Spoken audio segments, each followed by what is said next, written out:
This is Ted Hicks from Late Night Parents, Ways to Follow Show, latenightparents.com. Wanted to give a brief overview of inflation over a lot of the stuff that came out this past week about the year over in inflation rate. It was at 8.3 in August. There's so many different things to go into. Just want to discuss a few cities and where inflation is rising the most. And I have a quick a quick audio to play just on what we're dealing with. Because the bottom line is the dollar is tightening up. So I'll go to the video first.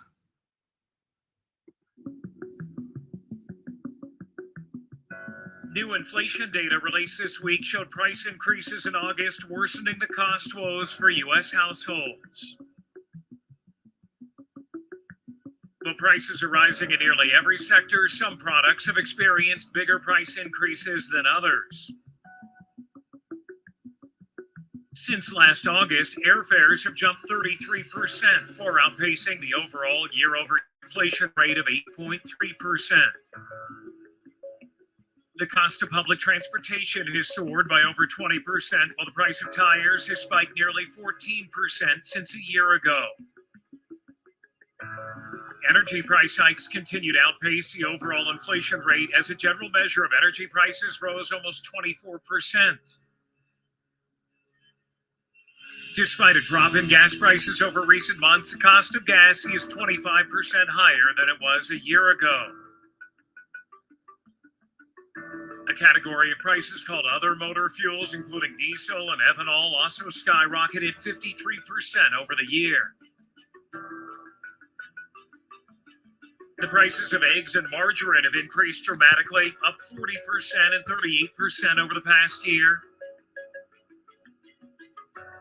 Roasted coffee is up almost 19% over a year prior, while the price of milk has jumped 17%. The cost for desserts and other baked goods has also jumped as the flour price has climbed 23% since last August.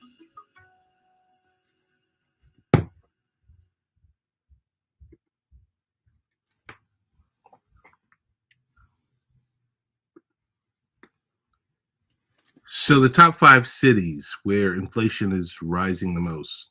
I'll count down. Number 5, Dallas, Texas. Number 4, Miami, Florida. Number 3, Tampa, Florida. Number 2, Atlanta, Georgia. Number 1, Phoenix, Arizona. Just some questions we ask ourselves, like what are some of the main factors currently driving inflation? And as we know, inflation is caused by persistent increases in demand or persistent decreases in supply. So while we have some supply shocks, they have stabilized. So demand would seem to be the culprit now and going forward. The Federal Reserve has had an excessively expansionary monetary policy during the pandemic. It was slow to back off as the economy returned to full employment. This is the primary reason why prices have been surging, although government giveaways contributed interestingly. The recently announced forgiveness on college borrowing debt is equivalent to a massive tax reduction, as much as $1 trillion. So this, according to most textbooks, will raise spending and the price level, but not be responsible for inflation. Is rising interest rates a good or a bad solution to control inflation? So raising inflation rates is a double-edged sword. On one hand, when companies buy out their competitors through mergers, they often do so with borrowed money. Thus, raising the interest would reduce the incentive to undertake mergers, and in that sense would be good for consumers, as it would create more choices and help bring down prices. On the other hand, small independent firms use low interest rates to invest in new equipment and produce quality. Raising interest rates would make it harder for small independents to thrive. In reality, we have other tools that we should use to fight inflation, enforcing antitrust laws to prevent mergers, and increasing fundings for regulations of businesses, such as certain electricity providers, which have the market power to raise prices quite high. Private equity purchase companies, they saddle them with debt and then sell the company, resulting in the company now laden with debt, later attempting to raise consumer prices. What does the current inflation rate tell us about the future of the economy? We should expect the economic growth to slow, best case scenario, or to contract, worst case scenario. As the inflation rate rises, interest rates will also rise. This not only makes borrowing more expensive, but it makes planning future projects riskier for firms. So as firms acquire less capital, the machines, the tools, the buildings, etc., needed for production, the economy grows more slowly. At the same time, households will be able to buy as much as higher price means that income will not go as far. This will also slow the growth in the economy because ultimately slowing the economy down is what is needed to get inflation back under control. The three items that were discussed, everyone's talking about how gas prices are going down, but gas prices are still 25% higher. Eggs, flour, and coffee through the roof. The price of flour, meanwhile, is at a staggering 23% increase since last August. The cost increases don't stop at the products meant to be consumed by human beings.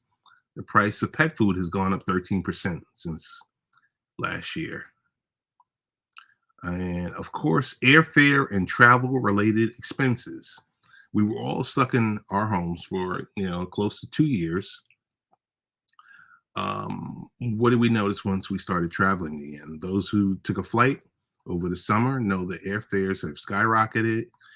Airline fares have jumped 33% since last August. So the steep increase in prices owes to the release of pent-up demand from the pandemic, when people across the globe isolated in their homes and just said the hell with travel. So if you're looking at post-Omicron bookings, yes, they definitely skyrocketed. Travelers have received some relief, however. Between July and August, the pace of the prices for airfare actually fell by just slightly under 5%. So we just have to remember other prices in transportation or transportation-related goods have risen sharply over the past year also. The cost of public transportation is up more than 20% than last August. And the price of tires over that time have risen over 14%. So ultimately, we got to be smart. Eventually, we will get through this. And we just wanted to close out with 5 locations that are not really where inflation is rising the least. Number 5 would be Anchorage, Alaska. Number 4 would be San Francisco, California. Number 3 would be New York, New York. Number 2 would be Los Angeles, California. And the number 1 option is Honolulu, Hawaii. And that is about it. So we discussed some of the cities where inflation is rising or continues to rise, some of the goods and services that we've dealt with, and we are out. Ways to follow the show, latenightparents.com. Thank you.